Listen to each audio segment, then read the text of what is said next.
Hello बच्चों, let's see the question. Our question says accession and region. Accession says association area are neither clearly sensory nor motor in function. Region says association area are responsible for complex function like intersensory association, memory and communication. तो हमको इस question में assertion reason के बारे में बताया गया है।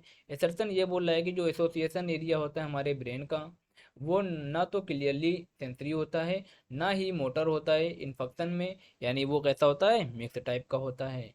रीजन की बात कर रहा है, जो एसोसिएशन एरिया होता है वो रिस्पॉन्सिबल होता है फॉर कॉम्प्लेक्स फंक्शन के लिए। ये बात तो सही है, लाइक इंटरसेंसरी एसोसिएशन, मेमोरी के लिए और कम्युनिकेशन के लिए। तो यहाँ पे बच्चा हम लोग ऑप्शन बनाएंगे। ऑप्शन बनाना यहाँ पे शायद भूल गए हैं।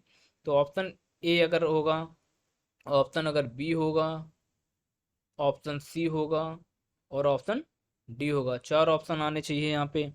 और पहले ऑप्शन की अगर बात करें तो पहले ऑप्शन में क्या हो जाएगा यहाँ पे हम लोग क्या लिखेंगे, पहले ऑप्शन में हम ये लिखेंगे, if both assertion and reason correct. If both assertion and correct reason are true या करेक्ट आर ट्रू। और क्या होना चाहिए, जो रीजन है वो क्या होना चाहिए, इज द करेक्ट एक्सप्लेनेशन होना चाहिए। नेशन होना चाहिए किसका बचा, एसर्शन का। ठीक है, तब तो ऑप्शन हमारा क्या जाएगा, ऑप्शन ए हो जाएगा। अब ऑप्शन बी की अगर बात करें, ऑप्शन बी में क्या हो जाएगा, अगर if both assertion assertion and reason क्या है बेटा, ट्रू है, बट जो रीजन है वो क्या है, is the not correct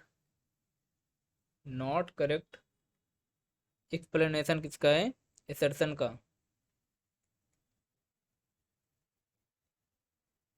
nation किसका है, एसर्शन का। तो या ऑप्शन बी आपको समझ आया होगा। ऑप्शन सी में अगर होगा तो ऑप्शन सी क्या बताएंगे हम लोग, इफ एसर्शन तो बेटा क्या है, करेक्ट है, यानी ट्रू है। If assertion true, but reason क्या है, फॉल्स है। रीजन क्या है, फॉल्स है। अगर ऑप्शन डी होगा तो उसमें क्या होगी, इफ बोथ एसर्शन रीजन क्या हो जाएंगे बेटा, फॉल्स हो जाएंगे। Assertion assertion and reason is incorrect, यानी फॉल्स। तो हम लोग क्या करेंगे, ऑप्शन डी के बारे में टिक करेंगे। ठीक है, अब हम लोग देख लेते हैं बच्चा, हम लोग की कॉन्सेप्ट की बात करते हैं। की कॉन्सेप्ट की बात करते हैं।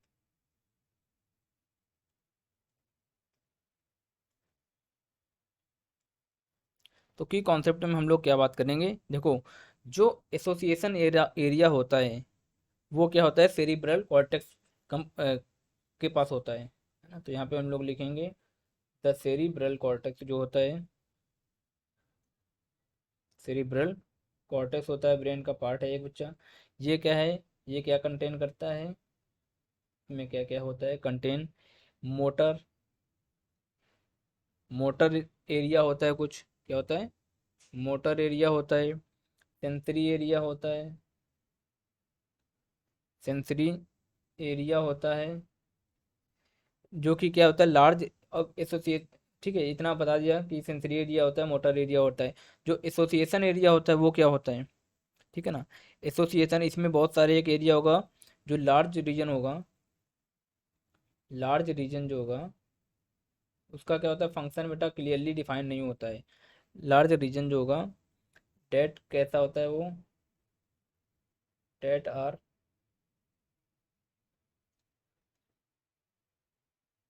Neither that are neither clearly clearly sensory sensory nor motor, ठीक है, नॉर मोटर। तो इसको क्या बोलते हैं हम लोग बच्चा, एसोसिएशन एरिया बोलते हैं, ठीक है, नॉर मोटर इन फंक्शन। तो इसको हम लोग क्या बोलेंगे, एसोसिएशन और एरिया बोलेंगे। ये क्या है, एसोसिएशन एरिया, एसोसिएशन एरिया, ठीक है। एसोसिएशन एरिया का फंक्शन क्या होता है बेटा, ये क्या करता है, ये अ, ये इंटरसेंसरी एसोसिएशन करता है, मेमोरी एंड कम्युनिकेशन के लिए, कॉम्प्लेक्स फंक्शन के लिए रिस्पॉन्सिबल होता है। अब हम लोग बात करते हैं इसके अपने ऑप्शन के भी जो हमको दिए गए हैं। सेरिब्रल कॉर्टेक्स का क्या होता है, एसोसिएशन एरिया होता है, ये मैंने आपको बता दिया। अब हमको ऑप्शन में क्या दिया गया है, ऑप्शन में सॉरी एसर्शन में दिया गया है, association area neither clearly sensory nor motor in function. तो एसर्शन हमारा कहता है सही है। अब association area are responsible for complex function like intersensory association motor and communication। तो ऑप्शन बी भी कैसा सही है, बट यानी ऑप्शन बी क्या मतलब रीजन बी इसका कैसा है, करेक्ट है। बट देखो अगर एसोसिएशन की बात करें, अगर सपोज आपका ये ब्रेन है सपोज, ठीक है, ये क्या है, ब्रेन है। ब्रेन का एक छोटा सा पार्ट होगा जिसके क्या होंगे, ना तो इसके ना तो ये मोटर एरिया होगा ना सेंसरी, इसका फंक्शन क्लियरली डिफाइन नहीं होता है। कोई सेंसरी यहाँ से आया नर्व और इसको मोटर बना के भेजना है, मतलब इसका प्रोसेस होगा, इसके अंदर कोई भी प्रोसेस हो रहा है तो ये मोटर सिग्नल बना के भेजेगा। सेंसरी बेटा आने वाला ब्रेन में, और मोटर मतलब जाने वाला, ब्रेन से निकल के जो सिग्नल जाएगा उसको क्या बोलेंगे, मोटर बोलेंगे। अब इस छोटे से सिग्नल, इस छोटे से बॉडी ब्रेन के पार्ट के अंदर ही क्या हो रहा है, सारा प्रोसेस हो रहा है। कोई प्रॉब्लम मतलब कोई भी थिंकिंग, कोई क्रिटिकल थिंकिंग आप कर रहे हैं, कोई किसी मेमोरी मतलब कोई पुरानी याददाश्त तब कर रहे हैं, तो क्या करेंगे आप ब्रेन में अपने थोड़ा प्रेशर देंगे कि नहीं ये उस टाइम हुआ था।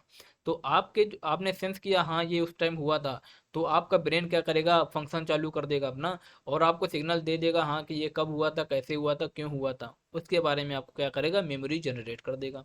ये वर्क होता है बच्चा एसोसिएशन एरिया का।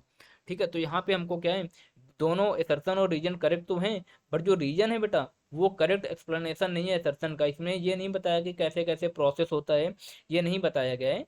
तो हमारा ऑप्शन कौन सा जाएगा, ऑप्शन बी जाएगा। ऑप्शन बी क्यों जाएगा, मैंने आपको बताया था, अगर बोथ असर्शन रीजन बेटा कहते हो ट्रू हो, बट रीजन जो है वो नॉट करेक्ट एक्सप्लेनेशन किसका है, असर्शन का, तो ऑप्शन कौन सा जाएगा हमारा, बी जाएगा। तो आपको पता चल गया होगा अकॉर्डिंग टू दिस क्वेश्चन हमारा जो ऑप्शन राइट है वो कौन सा है बच्चा, ऑप्शन राइट बी है। Thank you, best of luck.